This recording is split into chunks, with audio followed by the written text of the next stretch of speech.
Abra a sua Bíblia aí, o Nando vai colocar na tela, mas você pode abrir a sua Bíblia. Hebreus capítulo 11, que está escrito em Hebreus capítulo 11, amém? Eita, foi alguém, ó. Não é isso que está escrito, não. Ok, vamos lá? Colocou aí, Nando? Vamos lá? Ali. Ora, a fé é a de que haveremos de receber o que? E a prova daquilo que não podemos? Porquanto foi mediante a fé que os antigos receberam bom? Amém? Pela fé compreendemos que o universo foi criado por intermédio da palavra de Deus. E que aquilo que pode ser visto foi produzido a partir daquilo que não se vê. Amém? Até aqui.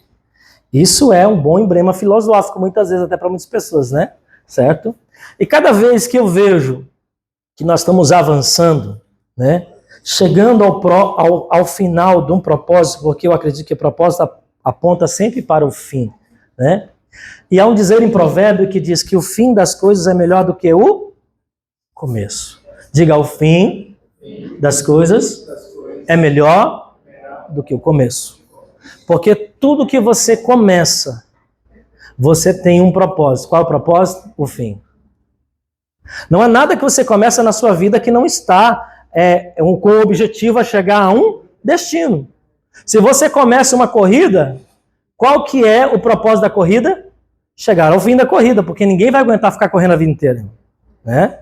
Por mais que ela seja distante, ela tem que ter um fim. E o fim é melhor do que o começo. O final do dia, quando chega lá 4h59, falta 1 minuto para você ir embora. Qual que é melhor, o fim ou o começo? Quando você chega. Você entra lá, bateu o sinal, começou 8 horas da manhã. Você sabe que você tem 8 horas de jornada. E aí você está trabalhando. E às vezes você está com a cabeça, quando eu sair daqui, né? Certo? Eu vou fazer isso. Então você começa o dia já visualizando o fim. E quando chega ao final do dia, você diz, uau, eu venci mais um dia. Foi mais um dia vencido. Então, está apontando para o fim. Amém? Ora, então, bota lá no começo para nós. Ora, a fé é a certeza. Pode deixar na tela grande, né? O versículo. Ora, a fé é a certeza de que haveremos de receber o que esperamos e a prova daquilo que não podemos ver. Deixa eu falar uma coisa aqui. Geralmente, para nós fazermos alguma coisa, nós precisamos de um motivo, né? Para nós fazermos. Hoje nós chamamos isso de motivação. O que é motivação? O que é motivação? É nada mais do que um motivo para você agir. Enquanto você não tiver uma motivação, você fica inerte, parado. Você não tem reação. Então, todo ser humano precisa de motivação para fazer alguma coisa. Alguma vez a motivação pode ser legal, pode ser uma palavra de ânimo, uma palavra ali de vai, rapaz, Deus é com você. Você está aí desanimado por quê? Está de cabeça abaixo por quê? E a pessoa começa a te motivar. Ela começa a trabalhar no seu emocional. Às vezes você chega no médico, senta na frente do médico, o médico diz assim, ó, se tu não parar de comer do jeito que você está comendo e fumar, beber, você vai morrer daqui a um mês. É uma tremenda motivação, não é? Você sai dali e dizer, vou para a academia, no outro dia você vai, se inscreve na academia, você já chega em casa e fala, mulher, de hoje em diante, vamos cortar gordura, sal, açúcar, a gente vai ter uma comida saudável, porque eu saí motivado daquele consultório hoje. Às vezes, muitas vezes, você está precisando de uma motivação assim, né? Então, acionou algo em você. Então, motivação é um motivo, é um porquê eu tenho que mudar de vida. Quando Jesus diz para os discípulos, ide pregar o evangelho a toda criatura, ou seja, fale, faça o marketing do evangelho. Publique, declare.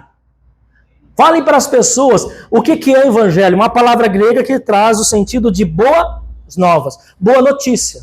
Entendendo? Né? Pregar é fazer marketing, irmão. Se Jesus estivesse na nossa atualidade, ele ia usar toda essa linguagem que nós usamos hoje. Certo? Ele ia falar de marketing, ele ia falar de rede social, ele ia falar de tudo que você pode imaginar. Ele é o pai da sabedoria. E ele disse, vai, anuncia, fala para as pessoas, porque quando você ouve uma boa notícia, aquilo te motiva.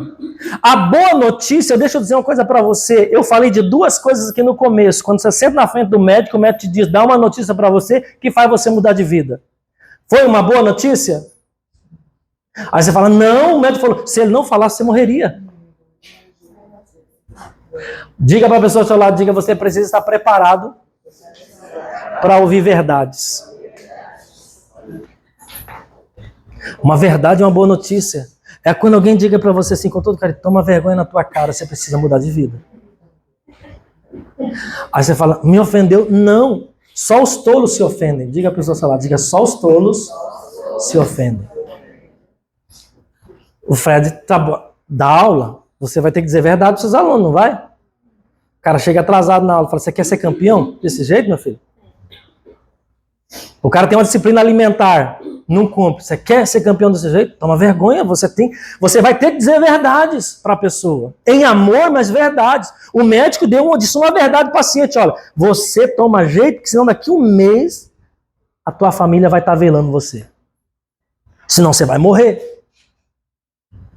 Então, a boa nova do Evangelho, ele diz para você, arrependa-te porque é chegado o reino de Deus. Quando Deus diz para nós, se arrepende, significa arrependimento, significa metanoia. Mudança de atitude, mudança de vida. Então o Evangelho traz uma boa nova porque ele nos confronta. Ele nos mostra o céu e ele nos mostra o inferno. Deus diz, uma pessoa não pode ter só consciência do inferno. Ela precisa ter consciência do céu. Ela não pode ter consciência só do céu, ela precisa ter consciência do... Porque na nossa vida nós precisamos ter consciência de ambos os lados. Por que eu vou fazer isso?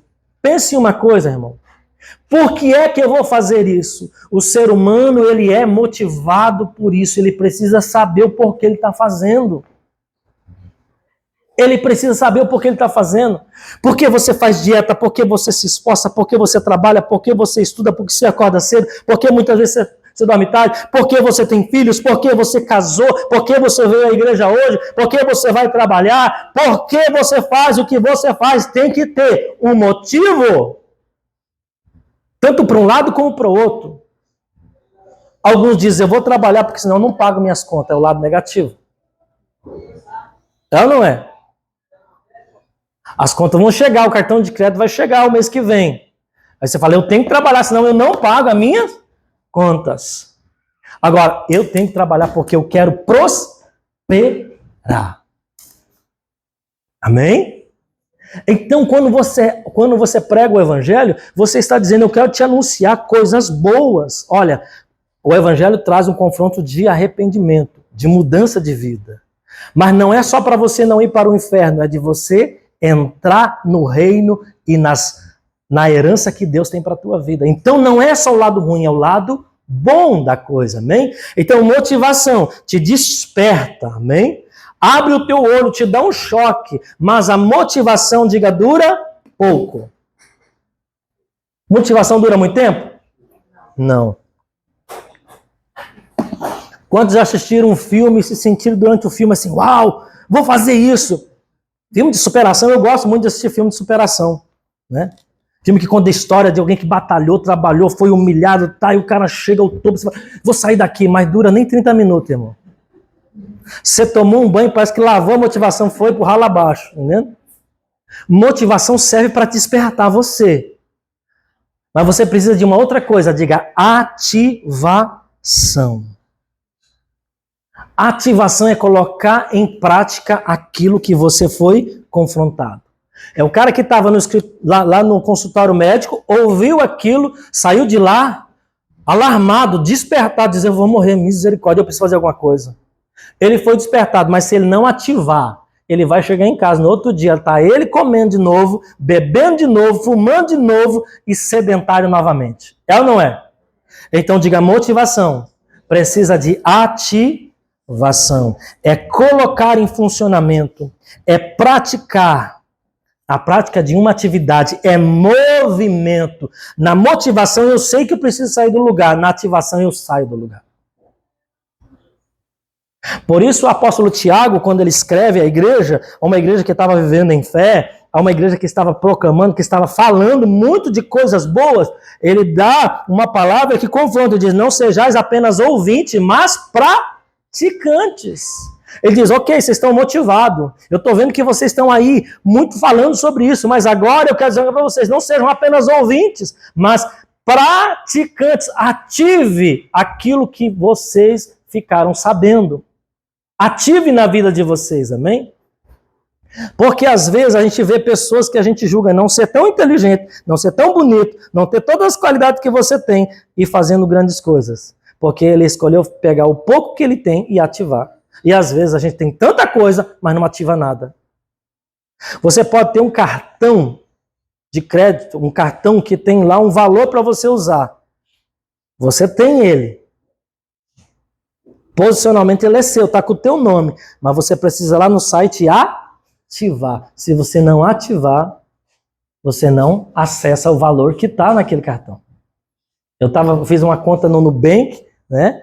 E aí eu tentei usar e não conseguia usar o negócio. Eu falei, não consigo usar. Aí me falaram, mas você ativou? Precisa ativar, precisa, não é só fazer. Né? Aí eu fui lá procurar, na minha ignorância, eu não sabia que tem que ativar. E ativou, liberou o crédito. Então diga, enquanto você não ativar, o crédito não é liberado. Eu tenho, eu sou, mas eu não sou ativado, então não faz diferença na minha vida. Então diga, ativar. É isso que nós lemos, a fé, amém? Faz isso, colocar em funcionamento. Então, fui motivado, ativado. O que eu preciso? Quando a gente tem consciência que tem que fazer e começa a fazer, a gente vai ter uma outra luta. Qual é a outra luta? Diga, disciplina. Começar, às vezes até é fácil, mas continuar é a luta. Se a gente perguntar aqui, nós estamos no Japão, quantos aqui já começaram a estudar japonês? Compraram a apostila, pagaram o curso, né? Alguns cursos nem sequer saiu saiu lá, comprou lá no Hotmart, né? Tá lá ainda fechado, nem aberto foi, entendeu? Por quê? Porque a gente é muito bom para começar as coisas. Sentir a necessidade. Você vai, irmão, olha, toda vez que você passa um perrengue com japonês, você fala, eu vou aprender japonês.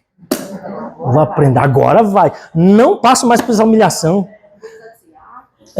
Esse negócio de ficar dependendo do Suyá, ficar ligando lá para o Soriano, você pode vir aqui, né? Para falar para o japonês, me dá água, né? Mas é tão simples, né? Aí você até ativa, né? Você vai até que comprou o curso, pegou os livros, entrou na aula, foi ativado. Mas aí, meu irmão, você faz uma aula, 2 aulas, na terceira aula você já inventa uma situação do tipo, nossa, hoje vou ter que fazer zangueô, não vai dar para ir. Não, vai ter visita em casa. Meu Deus, eu vou ter que ir lá na casa do fulano, do ciclano. E aí as desculpas começam a entrar. E aí tudo vai por água abaixo. Então nós precisamos de disciplina. Diga disciplina. O que significa? O que é disciplina? É obediência a um conjunto de regras e normas que são estabelecidos. Amém? A palavra de Deus diz que ele tem mais prazer na obediência do que em sacrifícios. Entendendo? Qual que é o prazer do coração de Deus? Em que vocês obedeçam a minha palavra. Eu estava conversando ontem com uma pessoa e eu disse, olha, você sabe que Deus não pensa igual a gente pensa. Não pensa. Deus não vê as pessoas como você vê. É por isso que a religião é muito confrontada. É por isso que você e eu somos confrontados. Deixa eu dizer uma coisa, Deus sempre será verdadeiro e todo homem mentiroso. Por quê? Porque Deus não olha para mim e para você como o teu irmão olha. Quando Deus levanta um profeta chamado Samuel, vai escolher um rei, que eu vou substituir Saul, porque Saul não está fazendo a minha vontade, está desobedecendo. Ele vai a uma casa, Deus dá uma direção, vai à casa de Jessé. De lá eu vou levantar o rei que vai governar sobre Israel. Ele chega no caminho, Deus fala com ele, olha, não atente para a aparência dele, porque eu não olho a aparência, mas sondo o coração. Ou coisinha difícil de sondar da pessoa é o coração. Samuel, ok, sim, Senhor, tô antenado, tô ligado nisso. Não, aparência não, né? Aparência não, coração. Aparência não, coração. Ele chega, a hora que entra Eliabe, ele fica impressionado já. Porque o cara era grande, mano, bonito, de porte, inteligente na fala. Ele fala, é esse o rei. Deus diz, não, rejeitei ele. Logo de cara, ele já olha para o homem e já fica impressionado com a aparência, a entrada do cara. E diz, esse eu rejeitei. Entra o segundo, rejeitei. O terceiro, rejeitei. O quarto, rejeitei. O quinto, rejeitei. O sexto, rejeitei. Aí ele chega para o pai, Jessé, e diz assim, ou eu errei a casa, você tem algum outro filho? Aí o pai, sim, a gente tem o mais novo. Onde está o mais novo? Ele está cuidando das ovelhas, está lá atrás do curral. Manda chamar ele, porque nós não nos assentaremos à mesa até que esse menino chegue. O menino estava cuidando de ovelhas. Com certeza teve que tomar um banho, teve que se preparar, teve que deixar a ovelha com alguém. Até ele chegar, a comida estava fria. Entendeu? Todo mundo esperando para comer, porque o banquete já estava servido. Mas o banquete não foi servido até que chegasse Davi. Davi sai de lá de trás da mala. A hora que ele chega, ele entra, Samuel olha para ele e Deus diz, é esse que eu escolhi. Davi era o mais novo e naquela época o mais novo não governava sobre a casa, era o mais velho. O mais velho tinha o direito de governo e de herança. Então ele é o mais novo. Outra coisa, ele não era o filho tão querido, por que um homem recebe uma visita tão ilustre de um profeta como Samuel, chama todos os 6 e o 7º, que é o mais novo, não chama? Qual é o motivo? Não era o mais queridinho dentro de casa. Eu vou dizer alguma coisa, eu estava conversando, estava assim, às vezes a Bíblia fala algumas coisas e ela deixa a gente pensar. Sabe por que a Bíblia é um livro que gera inteligência emocional? Porque é um livro que faz você pensar. Ele não te dá todas as respostas tão claras. Ele faz você desenvolver a sua imaginação, conjecturar, interpretar, conectar pontos. Eu penso uma coisa, irmão. Davi não deveria ser um garoto tão legalzinho. Porque pessoas legais a gente quer na mesa. Irmão, você nunca faz um almoço, um jantar. Você tem 7 filhos, cara. 7 filhos, não é seu filho. E você chama 6 e o 7º você não chama. Tem alguma coisa errada por trás aí desse negócio? Você tem 7 amigos, 7 pessoas que estão com você no mesmo ambiente. Aí você faz um almoço e você chega.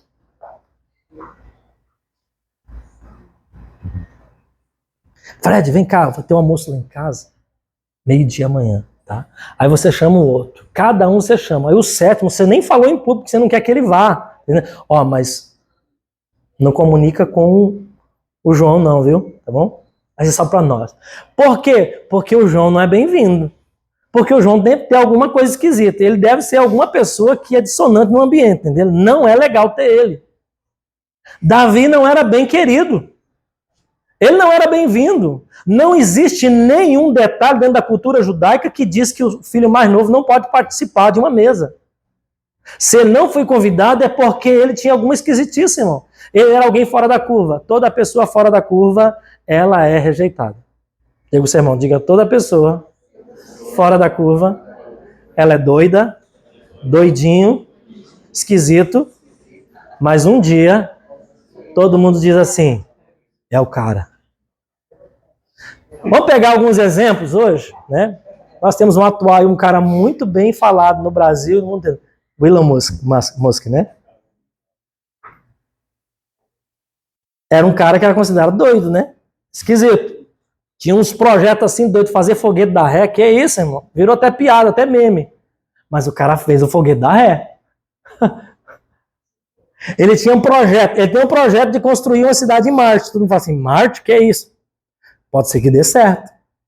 E daqui um dia tá vendendo passagem para ir para Marte. Então, toda pessoa que tem um propósito divino, ela vai ter dificuldades. Ela vai ter dificuldade na vida dela. Ela vai ter que enfrentar barreiras. Então Deus, quando Ele escolhe alguém, Ele vê de maneira diferente, amém? Então Deus não te chamou porque você é bom. Pare de pensar a nível de religião, a nível de vida com Deus, baseado na sua bondade. Não, eu sou bom, Deus tem que me aceitar. Não, você não é tão bom como você imagina. Eu já ouvi isso e às vezes eu falo, se alguém está falando mal de você, fique quieto, porque se ele souber a verdade, ele vai falar mais mal ainda. Irmão, se ele fala de você pelo que sabe, imagine se ele soubesse o que ele não sabe. Ele diz, agora eu tenho certeza. Antes eu tinha uma certeza razoável, mas agora eu tenho plena certeza. Então Deus, ele te escolhe, ele usa a sua vida, ele faz algo na sua vida porque ele te ama por causa da graça dele na sua vida, amém? Que te capacita a continuar. Diga, para continuar, eu preciso de disciplina. Porque vão surgir muitas dificuldades, amém? Para a gente não avançar. Vai vir desânimo, mas você vai ter que ter disciplina, amém? Você tem que estar olhando para o foco, para aquilo que Deus te chamou, que Deus tem preparado para a tua vida, né? A disciplina é a atitude de você continuar aquilo a que se propôs quando você estava motivado. Diga, disciplina é a capacidade de você continuar aquilo que você se propôs a fazer quando estava motivado. A gente diz, eu vou fazer, conte comigo. Aí depois que passa aquele momento da emoção, você fala, que besteira que eu falei, rapaz. Que coisa, como que eu pude falar uma coisa dessa? Então a disciplina é você continuar fazendo aquilo que você se propôs. Porque nem sempre nós estamos sentindo o tempo todo. A vida que nós vivemos por fé é uma vida que não descarta o sentimento, mas ela não é conduzida por sentimento. Amém? Por que tem muita gente que começa a vida com Deus e não termina? Porque às vezes fala, eu vou na igreja, agora eu vou ir na igreja. Eu já ouvi tanta gente dizer, pastor, esse ano eu vou ir na igreja, porque Deus falou comigo. Eu falei, amém. A porta está aberta, meu filho. O endereço está lá, ó, só pagar o ponto. Você é bem-vindo, é amado, tudo pode ir. Aí começou o ano, até agora a pessoa não veio, entendendo? Começou o ano motivado, não, eu vou, Deus falou comigo, eu preciso ir, vai ser bom para mim, para minha família, a gente está passando por um perrengue. Eu falei, vai, entendeu? Vai, Deus vai abençoar você. Se você tiver a atitude correta, Deus vai ministrar na tua vida e as coisas vão começar a mudar. Mas aquilo que você se propõe precisa de disciplina, precisa de fé, amém? Eu estou trazendo algumas palavras aqui que nós usamos hoje, amém? Mas tudo isso se conduz em uma vida em fé, amém? Certo? Então, para você continuar aquilo que você se propôs a fazer, você precisa de disciplina. Disciplina é a constância, amém? Constância. Tiago capítulo 1 nos fala sobre o homem que pede a Deus uma coisa e ele não vai receber se ele não for constante. A Bíblia diz, ó homem inconstante, não julgue, não pense que alcançará você alguma coisa de Deus se você for uma pessoa inconstante. Constância não significa a mesma coisa. Diga a pessoa, se ela diga constância, não significa a mesma coisa. Mas é nunca parar, é continuar avançando no processo. Outra coisa, constância não significa que você não vai descansar. A gente pensa assim, né? Eu vou ser constante, aí não para em nenhum momento, aí morre no meio do caminho. Entendeu? Não, é constância, é a mesma coisa todo dia. Não, não é a mesma coisa todo dia. Constância é quando você saiu da largada e você não para no processo, não retrocede no processo. Não significa que você não vai descansar, não significa que tem que ser a mesma velocidade o tempo todo, significa que você está sempre avançando ao propósito, ao alvo que você foi desafiado. Diga constância, eu preciso na minha vida de constância. Amém? Diga propósito. É o primeiro ponto que ficou por último, amém? O propósito é o objetivo, o alvo final. É a razão que te dá sentido de direção para a tua vida. É a razão que te dá sentido e direção para a tua vida. Não importa o que você vai fazer. Muitas vezes a gente acha que uma vida bem-sucedida é meramente uma vida de êxito. Não é. A gente acha que propósito realmente, uma vida boa, uma vida assim perfeita, é aquela vida que não te falta dinheiro, é aquela vida que você tem muitos amigos, é aquela vida que você tem liberdade geográfica, é aquela vida que você... Que bênção, né? Todo mundo quer ter isso, né? Certo? Liberdade financeira, de poder dizer assim, amanhã eu vou viajar e poder ir lá comprar passagem. Mas você não tem o trabalho? Não. Meu trabalho não me limita, eu posso viajar a hora que eu quiser. A gente acha que é isso, né? Mas uma vida plena. A Luciana leu no começo aqui, Mateus capítulo 5, que fala sobre bem-aventurança, ou seja, bem-aventurado é feliz o homem. Dentro da bem-aventurança, você sabe que tem muitos aspectos que parecem negativos. Bem-aventurado o que é perseguido é positivo. Bem-aventurado, feliz é o que chora. A gente só quer ficar rindo. Bem-aventurado é quando te caluniarem e falarem mal de você. Irmão, o ensinamento de Jesus era um ensinamento disruptivo. Totalmente disruptivo. Para a época de Jesus e para hoje, é disruptivo. O ensinamento de Jesus não é um ensinamento comum. Se você pegar alguma coisa que te faz uma proposta para ganhar você, pode ter certeza, todo plano, toda proposta que quer ganhar você, que quer atrair você, só fala de coisa boa. Irmão, eu fui fazer um plano de celular. E eu fiquei tão nervoso no final, porque a gente já caiu em várias vezes, né? Mas caiu mais uma vez, sabe?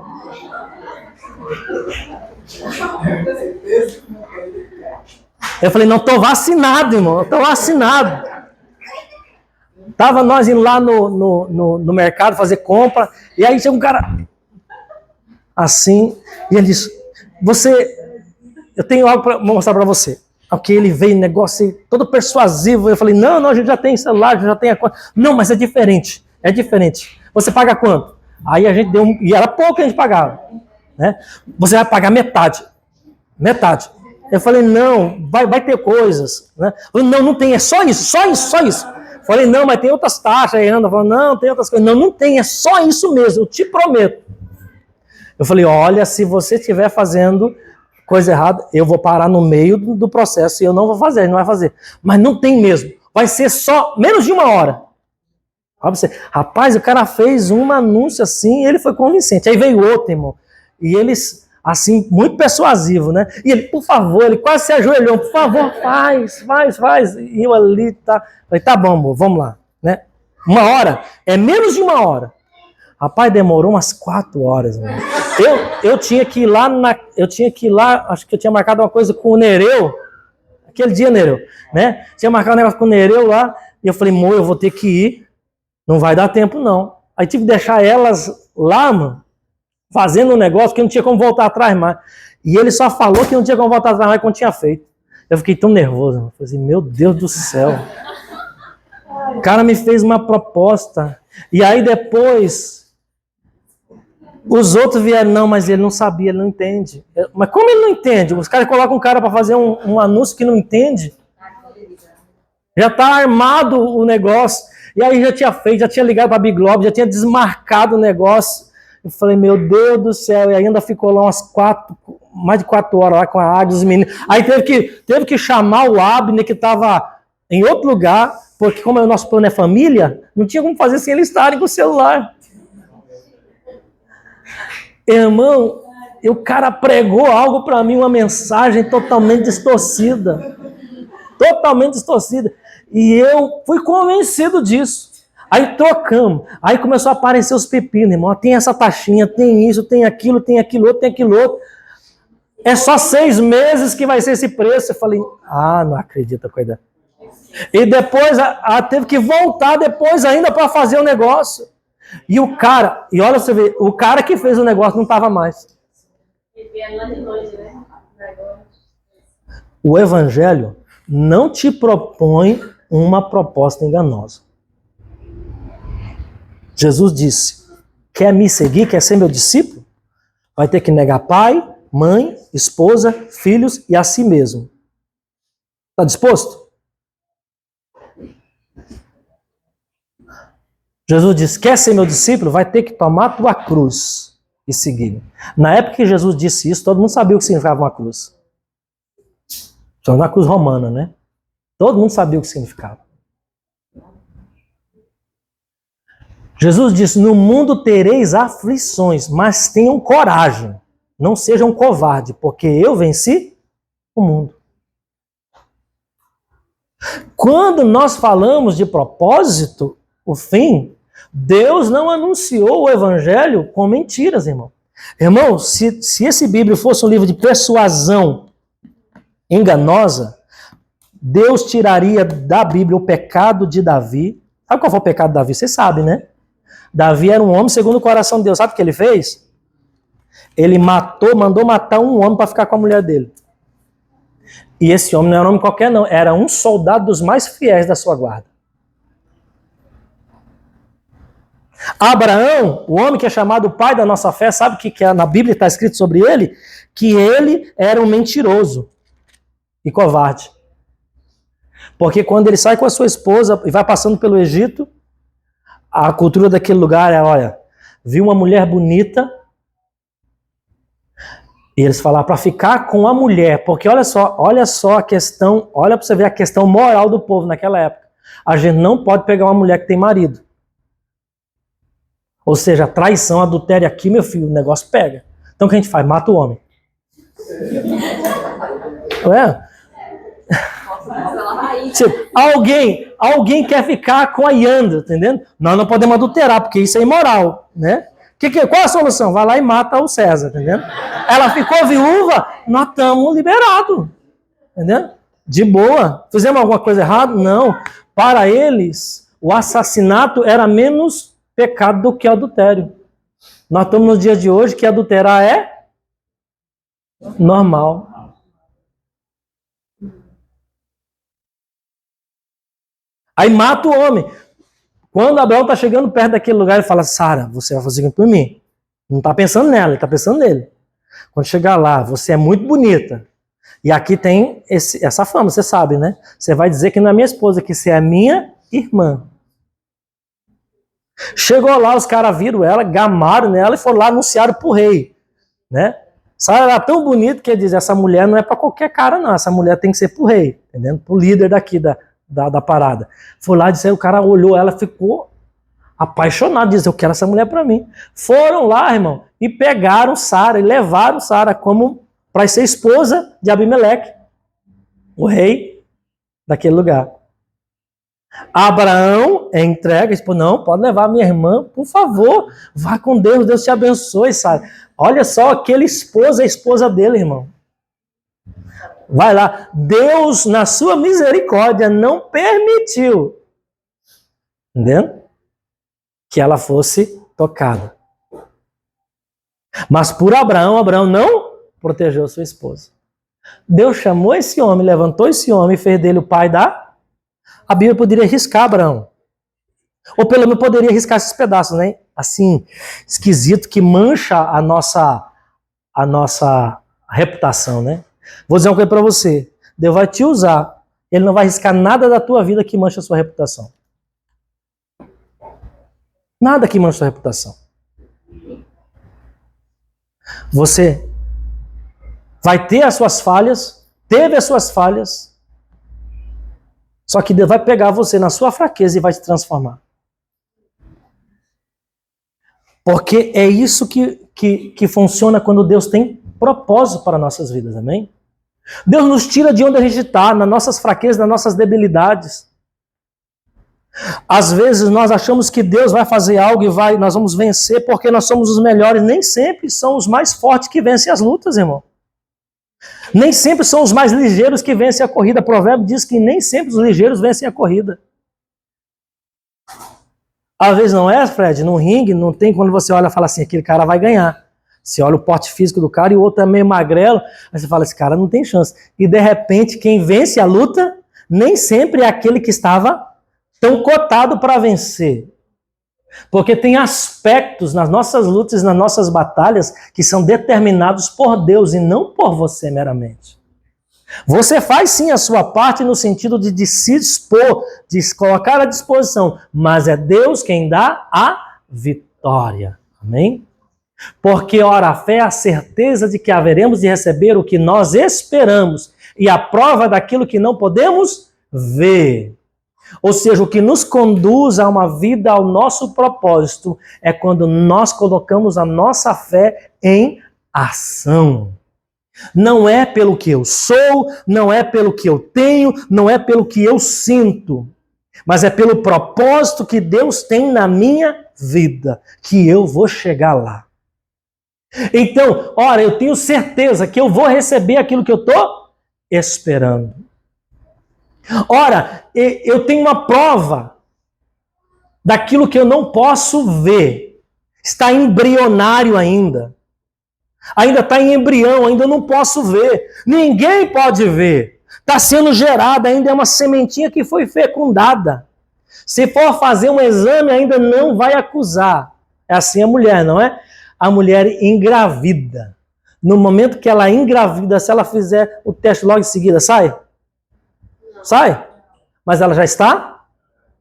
Ela já tem um? Ela já pode dizer, eu sou mãe. Ela não é mãe quando o bebê vem para fora.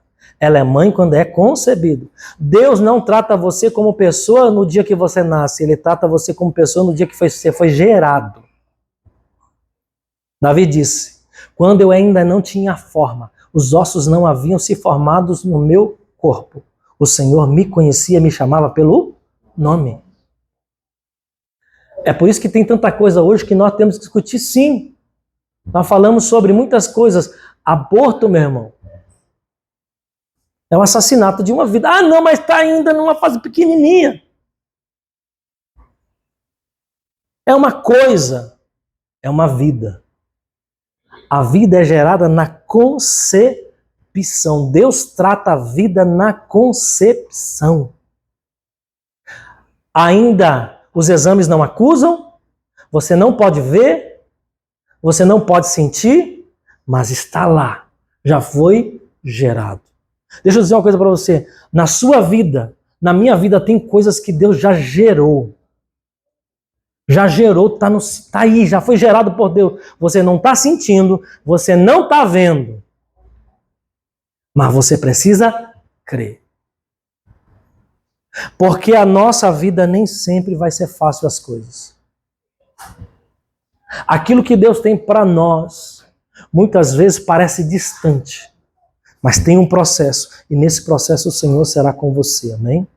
Deus vai te conduzir, desde o momento que Ele instala algo na tua vida. Deus chega para Abraão e diz, sobe a um lugar alto e olha, aquilo que os teus olhos conseguirem ver, isso eu tenho preparado para você e para a sua descendência. Deus nunca vai mostrar algo para você que Ele não esteja interessado em te dar. O que Deus mostrou para você? O que Deus mostrou para você? Deus nunca irá mostrar algo para você que Ele não esteja interessado em te dar. Você como pai, só se você for muito doido, você não leva o seu filho em uma loja de brinquedo e diz, filho, olha aqui tudo que você quiser. E aí no final ele fala, e aí, você gostou? Vamos embora, não podemos comprar nada disso, entendeu? Deus não vai dizer para você, olhe o que os teus olhos puderem ver. É isso que eu tenho preparado para você. O que os teus olhos podem ver. Então se Deus mostrou algo para você, eu sei que está difícil. Tem hora que eu falo assim, eu converso com a Yanda, ontem eu estava conversando com ela, né? Tem hora que a gente sabe que Deus te chamou para fazer algo, mas aquilo que Deus te chamou para fazer é maior do que você. Você quer saber de uma coisa? Quando um sonho é genuinamente de Deus na tua vida, esse sonho sempre será maior que você. Maior do que a sua capacidade, maior do que a sua condição financeira, maior do que a sua capacidade intelectual, às vezes até maior do que o seu conhecimento que você possui no momento. Mas ele é de Deus, porque o seu sonho não pode se realizar sem a ajuda de uma segunda pessoa. No começo eu disse uma coisa que eu quero terminar. Ninguém faz nada sozinho. Ninguém faz nada sozinho. Você precisa de pessoas. Você precisa de Deus. Você precisa de família. Você precisa de amigos. Se você entrou aqui hoje e você está desanimado porque o que você tem olhado e tem visto é grande demais. A primeiro momento, quando você olha algo, às vezes pode ser desanimador. Pode ser, em vez de motivador, desmotivador. Porque parece grande demais. Mas Deus quer acrescentar a isso, no teu coração hoje, fé. Fé. Você foi motivado. Você precisa ser ativado. Você precisa de disciplina. E você precisa de entender o propósito. E o quarto ponto é o primeiro. Eu deixei ele por último, porque é onde eu quero enfatizar mais, mas ele é o primeiro. Quando você entende, Fred e Tâmara, seu propósito, todas as outras coisas começam a ficar mais fáceis. Para que Deus te criou? Você não é um erro no universo. Você não foi alguém que nasceu fora do tempo, na geração errada. Você não é um acidente. Você não foi um fruto indesejado. Mas você foi o fruto da intenção de Deus para a nossa geração. A nossa geração precisa de mim, precisa de você. Por quê? Porque você não vai poder viver outra geração. Outros virão em outra geração. Mas o que Deus plantou dentro de você serve para atender a necessidade da nossa geração. Então se coloque em pé, peça ao Senhor, busque a Deus, fala, Deus, eu não posso viver só de motivação. Essa palavra me motivou, mas eu preciso ativar e eu preciso aplicar esses princípios na minha vida. Amém? E o Senhor será contigo e Ele fará grandes coisas na tua vida, através da tua vida. Amém? Vamos ficar em pé?